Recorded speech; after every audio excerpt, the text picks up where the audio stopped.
Hello friends, welcome to my channel Maulik and Mayanshi. तो आज मैं एक बहुत इंटरेस्टिंग चीज़ लेकर आया हूँ जिसका नाम है ब्लैक होल्स।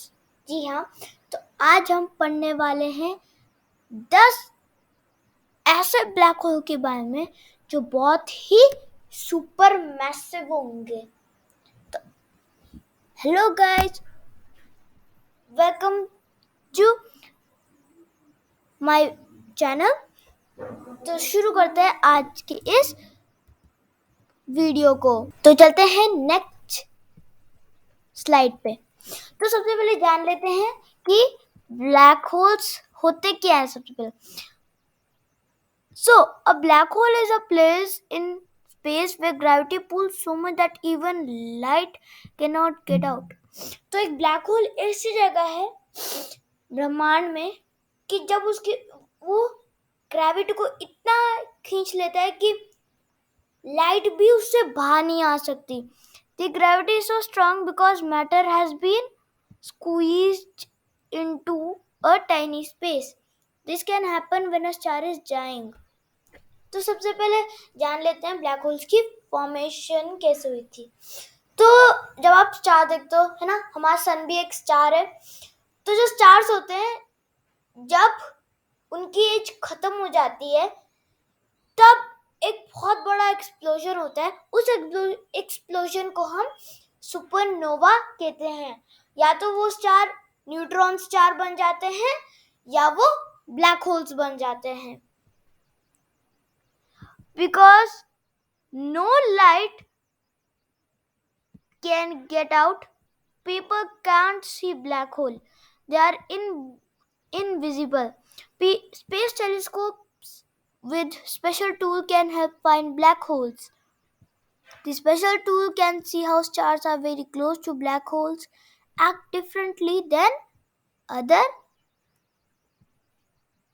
stars।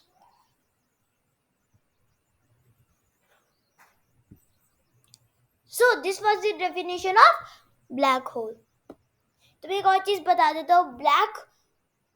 पुराने जमाने में हम ब्लैक होल को बिल्कुल नहीं देख सकते थे, हम उसकी रिंग की मदद से ही देख सकते हैं।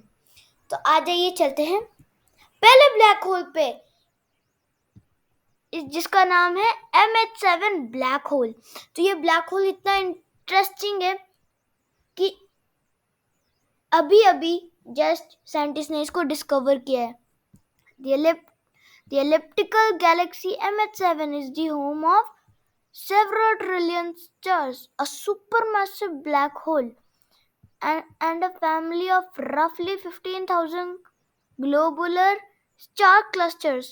For comparison, our Milky Way, a galaxy, contains only a few hundred billion stars and about 150 globular clusters। The monstrous MH7 is the dominant member of the neighboring Virgo cluster of galaxies। तो MH7 Messier 87 एक elliptical Galaxy है और वो several trillion तारों का एक घर है और एक सुपर मैसिव ब्लैक होल और एक परिवार रफली 15,000 ग्लोबुलर स्टार क्लस्टर्स के साथ। जैसे कि कंपैरिजन में हमारा मिल्की वे हो गया, वो सिर्फ कुछ ही बिलियन स्टार्स कंटेन करता है, और 150 ग्लोबुलर क्लस्टर्स। लेकिन जो मॉन्स्ट्रस मेसियर 87 है वो एक डोमिनेंट मेंबर है neighbouring Virgo cluster of galaxies का, which contains some 2000 galaxies।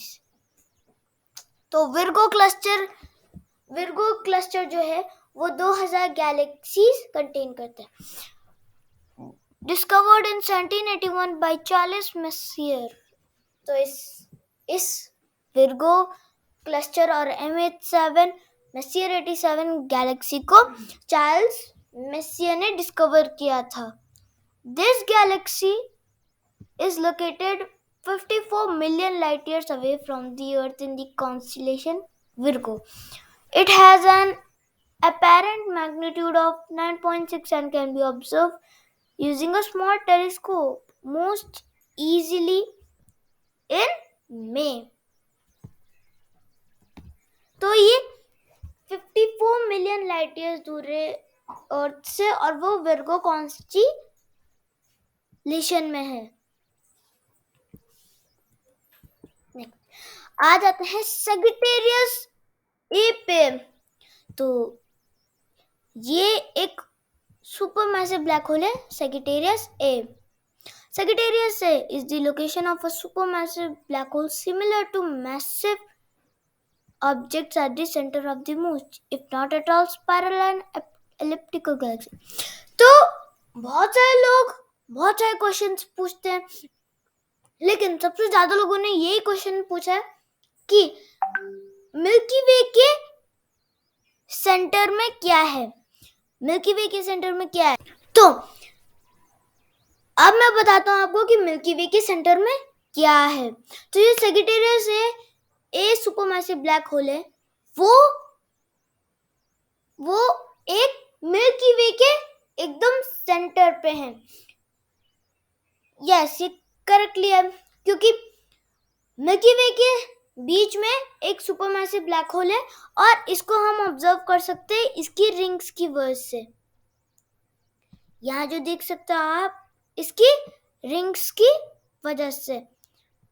Observations of several stars orbiting Sagittarius है.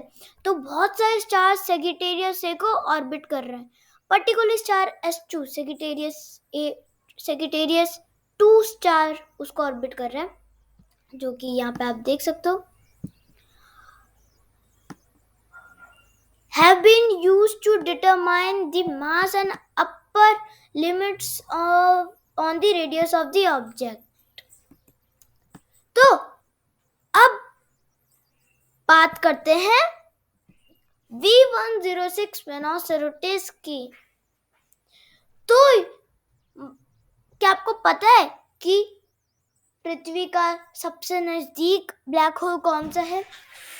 तो इसका जवाब है V106 मेनोसेरोटिस.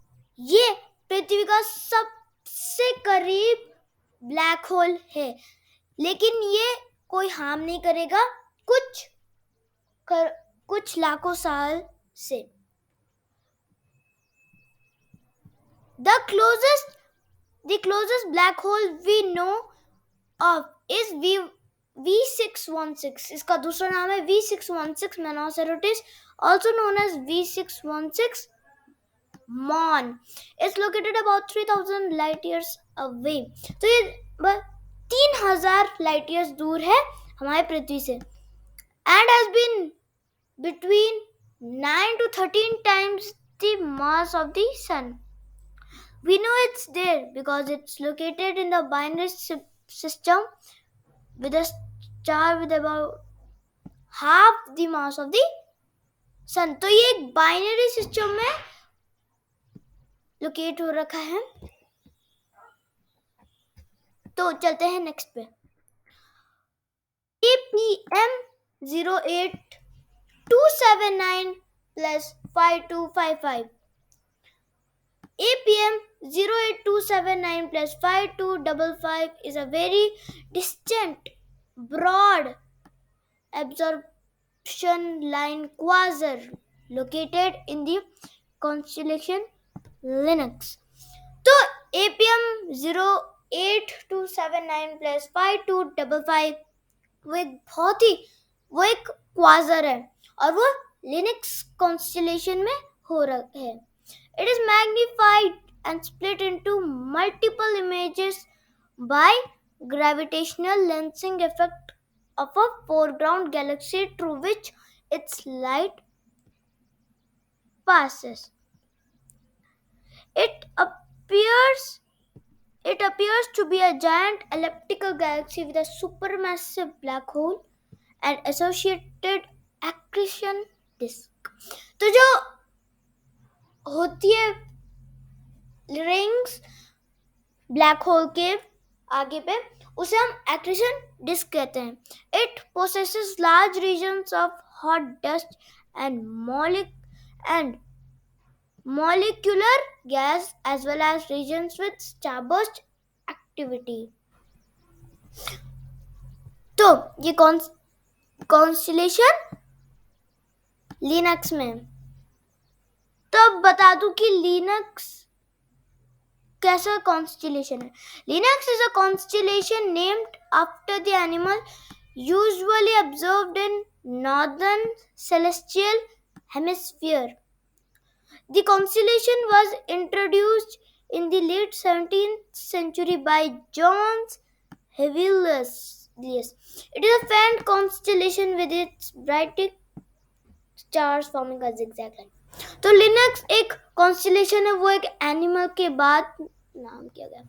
तो नॉर्दर्न सेलेस्टियल हेमिस्फीयर में इसको ऑब्जर्व किया जाता है।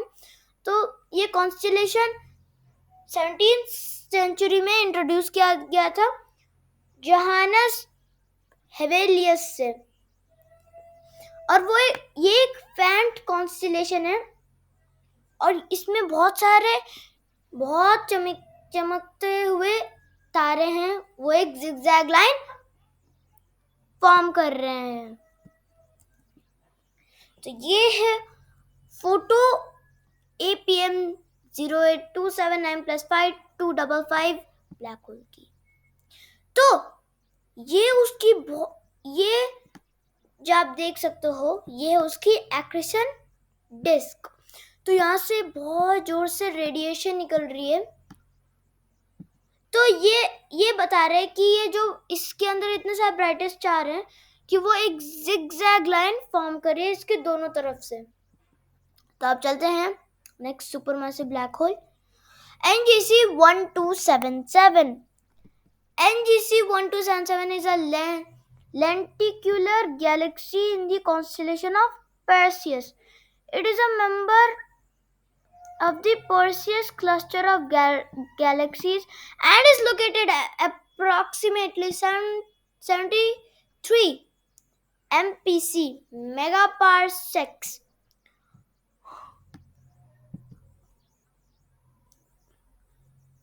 or 220 million light years from the Milky Way. तो ये NGC 1277 एक लेंटिकुलर गैलेक्सी है। इसमें ये भी एक सुपर मैसिव ब्लैक होल है इसमें, और ये 220 मिलियन लाइट ईयर्स दूर है मिल्की वे से। It has an apparent magnitude of about 14.7। तो इसके पास 14.7 का एपरेंट मैग्नीट्यूड है। It was discovered on December 4, 1875 by Lawrence Parsons, 4th Earl of Ross। तो दिसंबर 4, 1875 को ये डिस्कवर किया था लॉरेंस पार्सन्स से, 4th Earl of Ross। तो अब इसकी और भी इंफॉर्मेशन लिखी है मैंने। NGC 1277 has been called a relic of the early universe due to its star being formed during a 100 million year interval about 12 billion light years ago। Stars were formed at a rate of 1,000 times that of the Milky Way galaxy's formation rate in a short burst of time।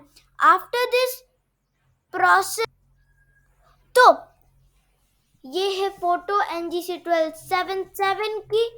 तो NGC 1277 has been called a relic of the early universe। तो ये एक NGC 1277 एक relic of the early universe भी बोला जाता है। After this process of stellar information ran its course, NGC 1277 was left populated with metal-rich stars that are about 7 billion years older than our sun। It is still uncertain whether or not, NGC 1277 is a relic galaxy. Current studies are still researching the possibility. However, observations with Hubble Space Telescope indicate that NGC 1277 lacks metal globular clusters, suggesting that it has accreted little mass over its lifetime and supporting the relic galaxy hypothesis. तो ये है photo NGC 1277 की. तो अब चलते हैं next black hole पे. Ton 618. तो ये भी एक फिर से क्वाजर है. As a quasar, Ton 618 is believe to be the active galactic nucleus at the center of a galaxy, the engine of which is a supermassive black hole feeding on intensely hot gas and matter in an accretion disk. तो friends, इसके आगे का मैं next video में बताऊंगा. Till then, thank you. Please like, share and subscribe. Let's meet in the next video. Bye bye. मैं इसका part 2 upload कर दूंगा. Thank you.